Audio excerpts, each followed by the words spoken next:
아몬의 아들 유다 왕 요시야 시대에 스바냐에게 임한 여호와의 말씀이다. 스바냐의 히스기야의 현손이요 아마리아의 증손이요 그다라의 손자요 구시의 아들이었더라. 스바냐의 책의 표지에서 구약의 다른 선지자처럼 동일하게 자신이 어느 시대에 내가 이렇게 살아야겠다, 그리고 누구의 자손임을 명백하게 지금 밝히고 있습니다. 특이한 것은 구약의 성경 예언서 가운데 예언자의 계보를 4대에 걸쳐서 소개하는 것은 스바냐가 유일합니다. 스바냐가 예루살렘 성에 대해서 너무나 잘 알고 있고요. 게다가 성전에서 행해지는 어떠한 예식들, 즉 거룩한 예식이겠죠. 그리고 성전 조직에 대해서 너무나 잘 알고 있습니다. 이런 것을 모았을 때 이 스바냐는 아마 왕족 계통이다라는 것을 우리가 유추할 수가 있고요. 또한 1장 1절에 나오는 바로 히스기야가 우리가 잘 아는 그 히스기야 왕임을 우리는 알 수가 있습니다. 분명히 스바냐는 왕족들과의 친분이 두터웠던 상태였고요. 또한 요시야 왕 시대를 통해서 스바냐가 누구인지도 대충 우리는 짐작을 할 수가 있습니다. 스바냐는 분명히 왕족 계통입니다. 그러니 왕궁 출입이 자유롭게 이렇게 왔다 갔다 할 수 있는데요. 우리는 요시야 왕을 잘 알고 있지요. 요시야 왕은 16살에 여호와 하나님을 찾았고 24살에 남북 이스라엘의 우상을 다 이렇게 철거하는, 또한 우상 숭배자를 숙청하는 그러한 작업을 하였습니다. 게다가 성전을 수리하다가 율법책을 발견하고 통곡하고 회개하고 종교 개혁을 일으켰던 그러한 왕이었습니다. 어떻게 요시야 왕이 이렇게 큰 종교개혁과 하나님의 일을 감당할 수가 있었을까? 아마도 이 스바냐의 역량이 있지 않았을까라고 학자들이 추측을 하는데요. 오늘 살펴보게 될 이 스바냐의 주요 주제가 여호와의 심판입니다. 여호와의 심판.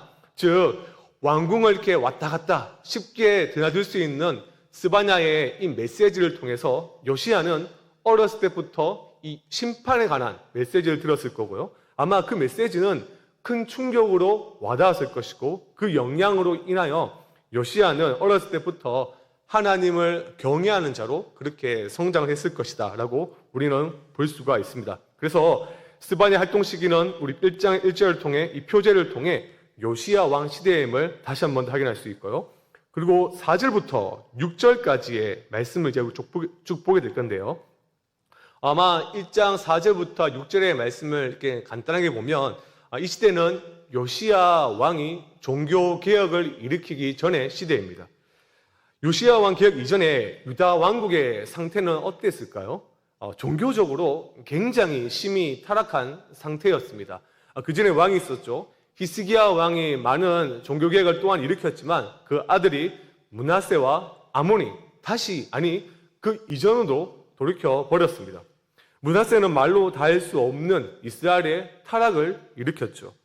이러한 우상 종교의 심판을 선포하고 나선 자가 바로 스바냐입니다. 그래서 1장 4절부터 약 6절의 말씀을 보면 종교적 사항을 우리가 보다 쉽게 알 수 있는데요. 앞에 자막이 준비되어 있을 것입니다. 내가 유다와 예루살렘의 모든 주민들을 위해 손을 펴서 남아있는 바알을 그곳에 멸절하며 그마비난 이름과 및 그 제사장들을 아울러 멸절하며 또 지붕에서 하늘의 무별에게 경배하는 자들과 경배하며 여호와께 맹세하면서 말감을 가리켜 맹세하는 자들과 여호와를 배반하고 따르지 아니한 자들과 여호와를 찾지도 아니하며 구하지도 아니한 자들을 멸절하리라. 스바냐 당시 예루살렘의 상태는 어떠합니까? 가나안의 바알과 아시리아의 그 1월 성신과 그 다음에 암몬의 말감 등, 즉 각종 우상 숭배를 섬기는 그러한 시대였습니다. 그래서 1장 7절부터 13절의 말씀을 보면 이러한 종교적 타락이 극성할 때 이제 스바냐에게 임한 말씀인데요. 자, 7절부터 우리가 말씀을 보게 될 건데요. 7절에 보면 스바냐 선지자는 이제 여호와의 날을 선포합니다. 그날을 어떻게 표현합니까? 제물 드리는 날로 표현합니다. 그래서 이렇게 얘기하죠. 주 여호와 앞에서 잠잠할지어다. 주 여호와 앞에서 잠잠할지어다. 이 말은 아마 여러분들 꽤 익숙한 용어일 겁니다. 시편을 통해서라든지 다른 말씀을 통해서 주 여호와 앞에서 잠잠하라, 이 말씀은 주로 제사장들이, 즉 예배를 부를 때 사용하는 종교적 언어였죠. 성전에서 제사장들이 예배를 드릴 때 어떻게 됩니까? 그때는 완전히 침묵해야 됩니다. 그리고 짐승들의 그 각을 뜨는 그 시간에도 잠잠해야 됩니다. 완전히 침묵해야 됩니다. 그러나 오늘 본문에서는 제사를 드리고 있으니까 침묵하라, 그런 의미가 아니라 여호와의 날이 지금 임박했으니 하나님 앞에서 침묵하라는 거죠. 여호와의 날이라는 표현이 이곳에 처음으로 사용되어지는데요. 여호와의 날은 여호와께서 자신을 대적하는 자들을 심판하시는 그날을 의미합니다. 바로 세상 속으로 들어와 자기를 대적하는 자들을 심판하시는 그런 날이죠. 그러나 오늘 본문에서 나오는 이 여호와의 날은 그 어떠한 다른 나라가 아니라 이스라엘을 상대로 전쟁을 벌이시는 날로 기록되어 있습니다. 당신의 백성을 지금 심판하겠다라는 거죠. 그러면서 어떻게 얘기하십니까? 자신의 백성을, 당신의 백성들을 심판하시기 위해서 어떠한 나라를, 즉 그 심판의 대행자들을 초청하십니다. 바로 이방 나라 갈대아인들을 불러 심판의 대상자로 세웁니다. 결국 유다 백성은 하나님의 초대한 이 손님, 이 이방인 적들에게 의해서 어린 양처럼 희생제물로 세워지게 될 것인데요. 8절부터 9절의 말씀을 보면 여호와의 희생의 날에 세 부류의 대상이 먼저 등장합니다. 8절에 보면 첫 번째가 방백들, 두 번째가 왕자들, 세 번째가 이방인의 옷을 입은 자들입니다. 첫 번째 방백이 누굽니까? 쉽게 말하면, 오늘 말하면 정치인들 같은 혹은 높은 지위를 가진 자들입니다. 당시에는 이제 유다의 정치 관원들과 군대 지휘관을 의미한다, 이렇게 보시면 되고요. 두 번째 왕자가 누굴까요? 여기서 왕이라 말하지 않고 왕자들이라고 표현되어 있죠. 이것은 아마 다른 성경 번역에 보면 왕의 집으로서 제법 잘 사는 부유층을 의미하고요. 셋째, 이방인의 옷을 입고 있는 자들을 하나님께서 심판하시는데요. 이방인의 옷을 착용해서 심판하겠다, 이것은 구약 성경 가운데 스바냐만 등장하는 내용입니다. 하나님 지금 이를 굉장히 비난하고 있습니다. 이것은 무슨 말인고 하면, 지금 이스라엘 백성들이 자신의 전통보다 외국의 풍물과 간습을 더 귀하게 여기고 자신의 그 어떠한 전통을 무시하는 자들을 얘기하고 있습니다. 아마 여기서 이방이 누구 얘기할까요? 아마 아시리아, 당시 가장 잘 나갔던 이 아시리아를 가리킬 것입니다.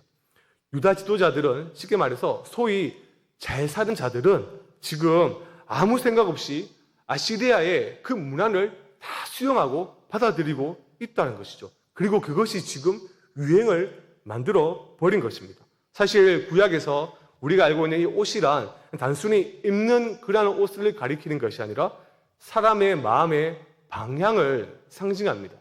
결국 그들이 이 방향이 무엇을 말합니까? 지금 하나님보다는 이방 문화, 이방 신들에게 더 마음이 있다라는 거죠. 본래 이스라엘 백성들은 여러분 구별된 백성입니다.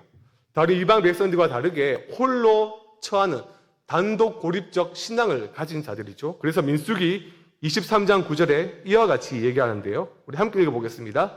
시작. 내가 바위 위에서 홀로 살 것이라. 그를 여러 민족 중에 하나로 여기지. 그렇습니다. 그러나 이스라엘 백성은 지금 무엇이 문제입니까? 구분됨을 완전히 상실했습니다. 혼합의 길을 선택하고 만 것이죠. 이어 9절의 말씀을 보면 네 번째 재물 대상이 나오는데요. 바로 문턱을 뛰어넘는 자입니다. 문턱을 뛰어넘는 게 무슨 그렇게 큰 잘못인가? 우리가 이제 문화적 신념으로 봤을 때, 우리나라를 봤을 때, 어른들이 옛날에 자주 말했죠. 문지방 마지 마라, 밟지 마라, 이런 식으로 얘기 많이 했습니다. 그게 왜 그렇게 얘기했냐면 조상들의 혼이 함께 있다, 그렇게 믿고 있었기 때문에 그렇게 문지방을 받는 것을 어른들이 하지 말라 이렇게 가르쳤던 거죠. 또 영적으로도 영적인 통로가 이 문지방 사이에 있다. 이문과 저문으로 영과 그러니까 이생과 저생이 이렇게 갈라진다라고 보았던 거죠. 이승과 저승이 이 문지방 하나로 갈라지니까 그것을 밟지 마라라고 그렇게 가르쳤죠. 그런 이해 속에서 이 본문을 보시면 됩니다. 고대 사람들은 악령들이 문지방을 넣는 사람들을 넘어뜨리기 위해서 문지방에 살았다라고 생각합니다. 따라서 문지방을 뛰어넘는 자들이란 똑같은데요. 이방인들의 그 풍습과 종교적인 모습을 그대로 따라 행동했다는 거죠. 다섯 번째가 나옵니다. 포악과 거짓을 자기 주인의 집에 채운 자들입니다. 폭력과 속임수를 써서 바로 자기 주인의 집에 채운 자들. 여기서 말하는 주인의 집은 성전을 의미합니다. 즉 양심의 가책도 느끼지 않고 남에게 착취하고 빼앗은 물건들을 하나님 앞에 소위 말하면 지금을 따지면 헌금으로 올려드리고 있는 거죠. 이제 유다 백성들은 예배를 드릴 때 이방인들의 풍습과 의상을 사용하고 있습니다. 게다가 하나님께서 가장 싫어하시는 불의의 재물을 이웃에게 빼앗은 그 재물을 하나님 앞에 당당하게 올려드리고 있습니다. 오늘날로 말하자면 부동산 투기, 탈세, 뇌물수수, 임금 착취 등을 그것들을 통하여 얻은 것들을 하나님 앞에 당당하게 헌금을 내는 행위와 같다는 거죠. 이러한 모습은, 이러한 종교적인 모습은 하나님을 당연히 어떻게 하겠습니까? 분노케 합니다. 그러니 이제 이 예루살렘 땅에는 들어보지 못할 통곡이 그 땅을 이제 완전히 채우게 되는데요. 가지고 계신 성경책 스바냐 1장 10절부터 11절이 바로 그 내용입니다. 10절에 하나님의 심판 이후에 일어날 통곡의 현장을 이제 적나라하게 묘사하는데요. 보시면 세 가지가 나오죠. 부르짖음, 울음소리, 무너지는 소리. 쉽게 말하면 이 세 가지가 다 한꺼번에 나온다는 것은 지금 이제 예루살렘은 장례식장이 될 것이다라는 겁니다. 곡소리가 나는 장례식장이 될 건데요. 이 장례식장이 나는 곡소리가 나는 지역이 무려 세 곳입니다. 보시면 어문과 제2구역과 작은 산들입니다. 첫 번째 어문이 무엇인가 하면 예루살렘 지도를 잠깐 머릿속에 그려보시면 예루살렘 그 위로에서 두로라는 땅이 있는데요. 그 두로는 이제 어부들이 많습니다. 물고기를 잡아서 고기를 가지고 와서 장사를 하는 곳이다. 그렇게 생각을 하시면 되고, 둘째 제2구역은 더 쉽게 생각하면 예루살렘에 신도시가 생긴 것입니다. 신도시가 생겨서 예루살렘의 부유층과 상류층들이 그 땅을 사고 거기서 살았다는 거죠. 셋째, 작은 산은 말 그대로 낮은 언덕을 얘기합니다. 11절의 말씀을 볼까요? 11절에 보면 또 하나의 우리가 잘 모르는 하나의 지명이 지금 언급되어 있죠. 바로 막데스 지역입니다. 막데스가 무엇인가? 이 학자들도 사실은 매우 어려운 그러한 내용인데요. 사실은 근데 대부분 다 유추하기로는 아마도 무역하는 자들과 상인들이 주로 거주했던 상업 중심 지역으로 보고 있습니다. 이제 좀 감이 오시죠? 어문과 제2구역과 막데스 지역의 공통점이 무엇입니까? 상업 지구라는 것입니다. 돈이 왔다 갔다 계속 하는 것이죠. 스바냐 말에 따르면 하나님께서 이스라엘 백성을 심판하실 때 예루살렘 한 복판에서 시작하십니다. 그런데 어디서 정확하게 시작합니까? 예루살렘 상업 지구에서 시작됩니다. 돈이 왔다 갔다 하는 그곳에서 이제 심판이 임하고 곡소리가 나게 된다는 거죠. 왜 거기서 곡소리가 들립니까? 모든 상업 체계가 붕괴되었기 때문입니다. 이제는 더 이상 돈을 거래할 수 없는, 먹고 살 수 없는 형편이 되어버린 거죠. 그래서 이어보면 12절부터 13절의 말씀을 보면 이제 본격적으로 여호와 하나님의 심판을 보다 자세하게 설명을 하는데요. 12절의 말씀을 보면 여호와의 희생의 날이라는 단어를 보실 겁니다. 즉 심판의 날에 하나님이 어떻게 하시냐면 등불을 들고 특정한 사람을 색출하러 다니십니다. 길거리를 생각해 보십시오. 길거리에 폐허가 있습니다. 그 폐허에 지금 누군가가 숨어 있습니다. 근데 굉장히 어두운 밤인데요. 하나님께서 등불을 들고 그 한 사람 한 사람을 찾아다니십니다. 근데 그 모습이 그냥 숨바꼭질 하는 모습이 아니라 군인이 누군가를 처형할 자로 찾아다니는 그런 모습입니다. 근데 어떻게 찾을 수가 있을까요? 특징이 있습니다. 숨어있는 사람들은 가만히 있지 않고 입으로 무언가를 계속 중얼중얼 거리고 있습니다. 어떤 말인가 하면 이런 말이죠. 하나님은 복도 주시지도 않고 화도 내리시지 않으신다. 여러분들 12절의 이 말씀이 오늘 조금 무거운 내용이지만 스바냐의 말씀 가운데 가장 중요한 내용입니다. 가장 중요한 고발 장면이기도 합니다. 이 본문을 우리가 조금 더 깊이 생각해 볼 필요가 있는데요. 12절에 보면 찌꺼기 같이 앉아있는 자들이라는 이러한 단어를 문장을 보게 될 건데요.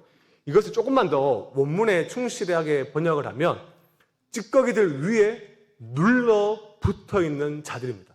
찌꺼기들 위에 눌러 붙어 있는 자들. 이것은 포도주 생산에 나온 은유적 표현인데요.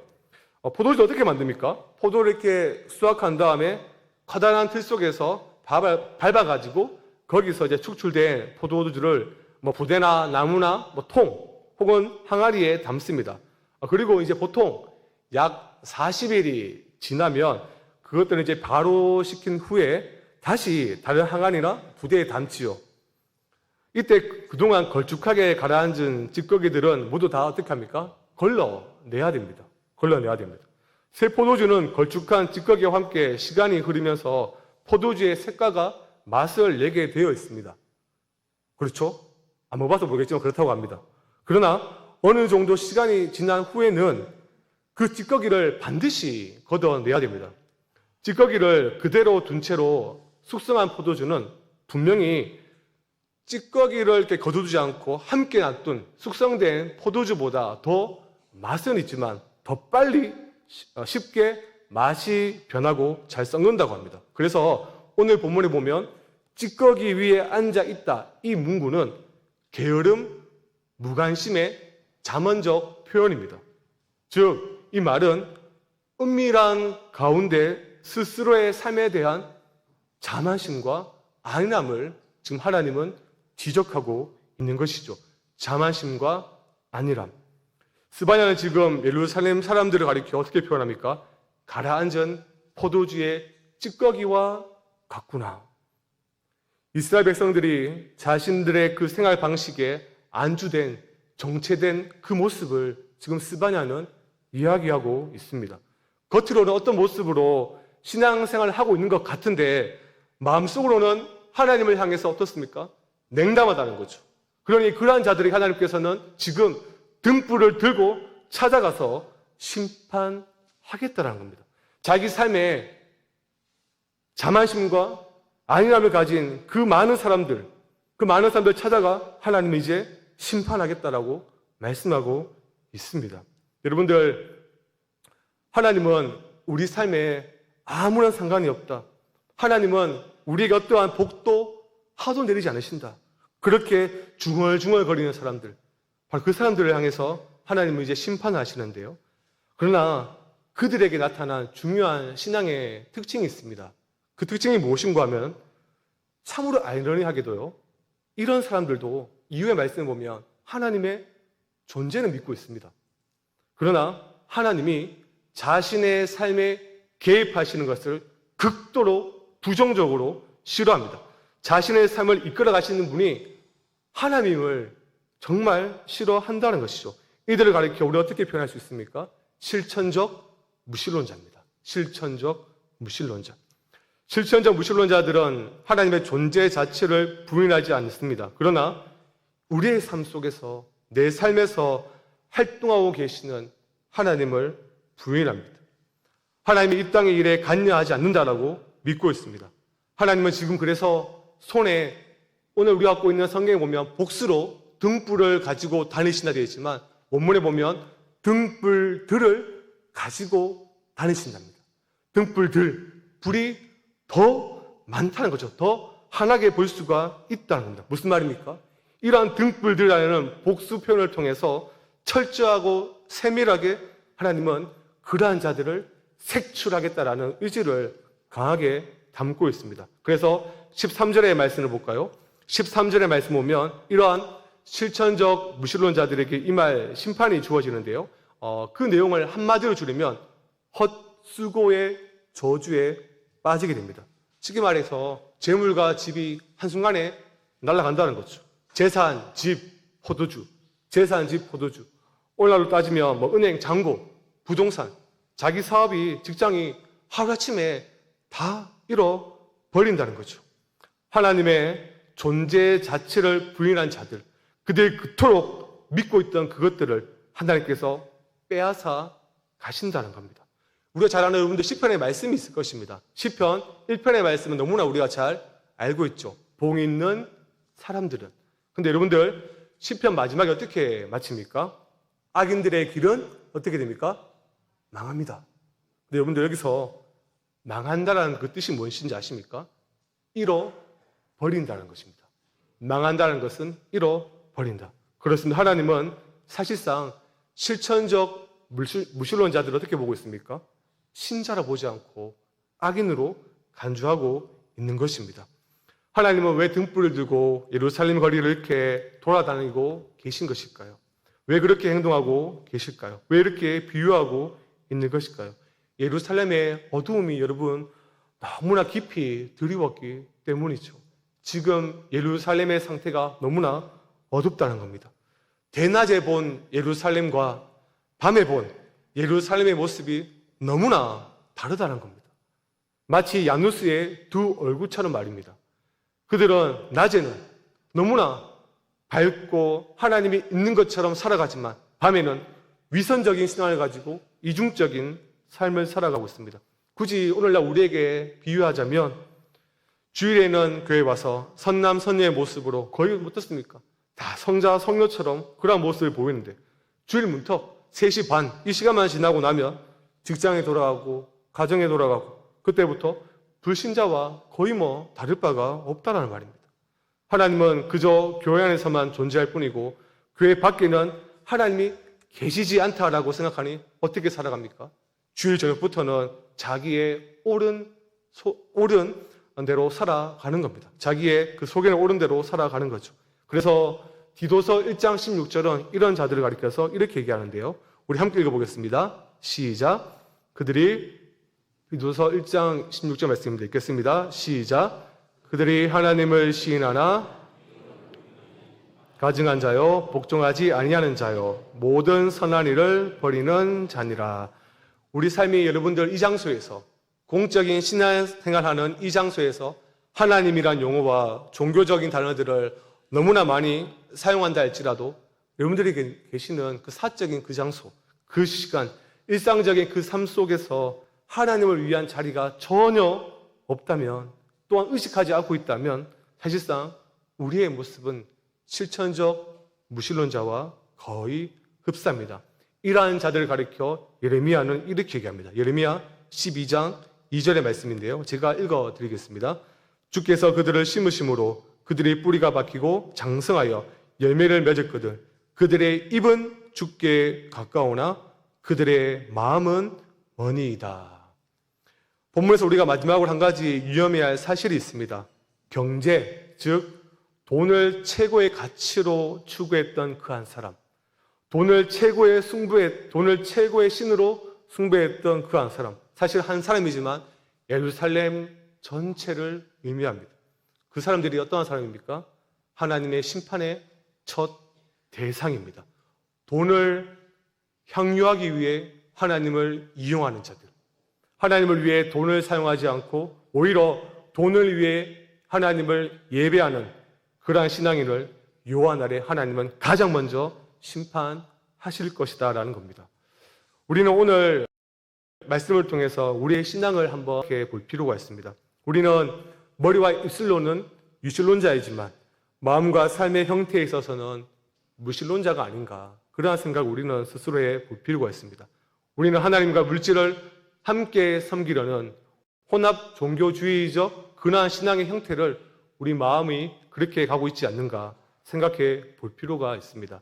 말씀을 진지하게 저는 묵상하고 생각하면서 사도 바울의 말이 생각나는데요. 디모데 후서 3장 5절의 말씀입니다.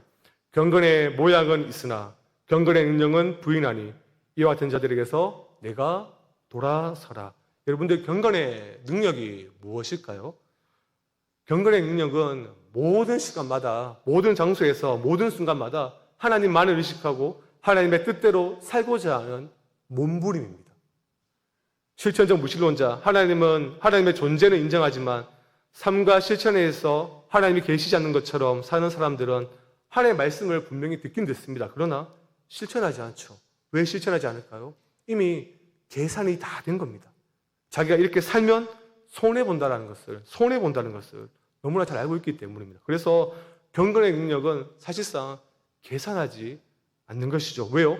모든 것을 하나님께 의탁했기 때문입니다. 참된 신자는 손해를 알면서도 하나님을 의식하고 또한 사랑하는 마음으로 기꺼이 말씀을 순종합니다. 신대원 시절에 존경하는 교수님께 이렇게 물어본 적이 있습니다. 교수님, 신자가 어떻게 사는 것이 가장 바른 모습입니까? 교수님은 잠깐 생각이 잠겨서 이렇게 대답했습니다. 손해보면 됩니다. 잠깐 손해보고 살아가면 됩니다. 저는 사실 그 말씀을 그때는 다 이해할 수 없었지만 이제야 조금씩, 아주 조금씩 깨닫고 있습니다. 우리의 삶이 그러한 삶을 살아가야 됩니다. 계산하지 않고 손해를 알면서도 걸어가는 그 삶이 바로 경건의 능력입니다. 다시 질문해 보겠습니다. 우리는 어디에 우리의 인생을 의탁하고 있습니까? 하나님은 지금 우리의 심령 속에 등불들을 찾아와 우리의 모습을 보고 계십니다. 우리는 이 모습 앞에 우리 자신을 하나님 앞에 정직하게 마주대야 됩니다. 우리 안에 물질과 우리 안에 어떤 우상을 가지고 하나님을 만나는 것이 아니라 오직 하나님만을 신뢰하며 하나님을 통해서 더욱더 하나님을 사랑할 수 있는 우리 모든 성강의 공동체가 되기를 주님의 이름으로 간절히 축원합니다.